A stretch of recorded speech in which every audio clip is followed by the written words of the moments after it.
Hello everyone, here we go. We are doing this evening chapter 8 of Genesis. And well, recap on chapter 7. So Noah got in the ark and they were in the ark for a minute. They were in there for a while, and it tells you how long. It essentially was in the ark for a year. Imagine living in a boat that only has a window 1 cubit by 1 cubit. I can't recall exactly how much a cubit is right now. And he had to stay in his boat, him and his wife and the 3 kids with the 3 wives, and all the oh my god, the smell, and all the animals with him. But yeah, no, that's what he did. But anyway, so here we go, chapter 8. And God remembered Noah and every living thing and all the cattle that was with him in the ark. And God made a wind to pass over the earth, and the waters assuaged. The fountains also of the deep and the windows of heaven were stopped, and the rain from heaven was restrained. And the waters returned from off the earth, and the waters returned from where they came from off the earth continually. And after the end of the 150 days, the waters were abated.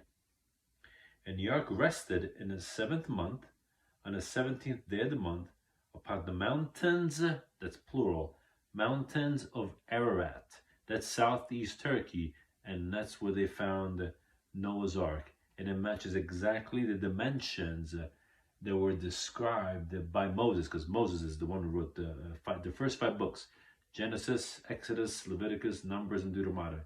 And because he was educated by the Egyptians, he learned the Egyptian measuring system, and that's how he ended up explaining the dimensions of the ark, and they matched. They also found fossils of, I forget, I think animal dung and whatnot. But anyway, let's not digress. On the mountains of Ararat, verse 5. And the waters decreased continually until the 10th month. In the 10th month, okay, and the waters decreased continually until the 10th month. So 10 months this family was in the ark. In the 10th month, on the first day of the month, were the tops of the mountains seen.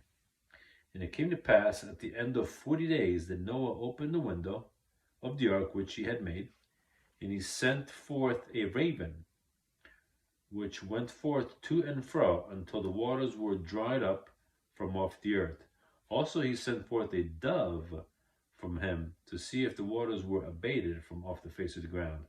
But the dove found no rest for the sole of her foot. And she returned unto him into the ark, for the waters were on the face of the whole earth.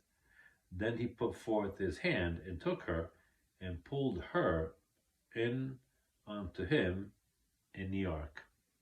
This is still the dove he's talking about. And he stayed yet another 7 days, and again he sent forth the dove out of the ark. And the dove came in to him in the evening, and lo, in her mouth was an olive leaf plucked off. So Noah knew that the waters were abated from off the earth. And he stayed yet another 7 days, and sent forth the dove, which returned not again unto him any more.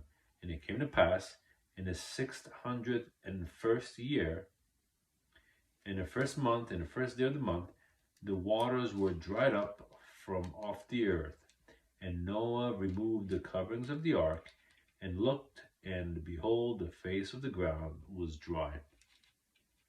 In the 2nd month, on the 7th day, on the 7th and 20th day, so on the 27th day of the month, was the earth dried. And God spake unto Noah, saying, Go forth of the ark, thou and thy wife, and thy sons wives with thee. Bring forth with thee every living thing that is with thee, of all flesh, both of fowl and of cattle, and of every creeping thing that creepeth upon the earth, that they may breed abundantly in the earth, and be fruitful and multiply upon the earth. And Noah went forth, and his sons, and his wife, and his sons' wives with him. Every beast, every creeping thing, and every fowl, and whatsoever creepeth upon the earth after their kinds, went forth out of the ark. And Noah builded an altar unto the Lord. And I believe that altar was found also where they found nearby where they found Noah's Ark, and they found the ballasts too and all that.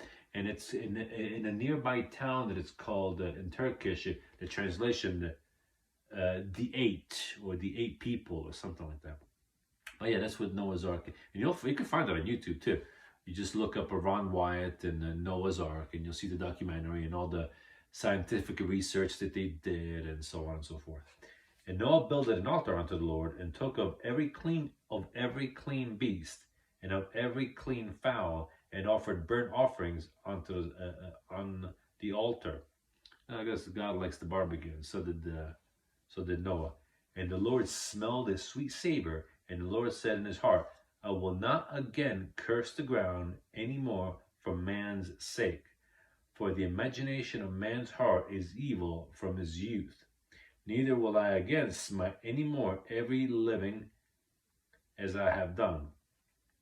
While the earth remaineth, seed time and harvest, and cold and heat, and summer and winter, and day and night shall not cease.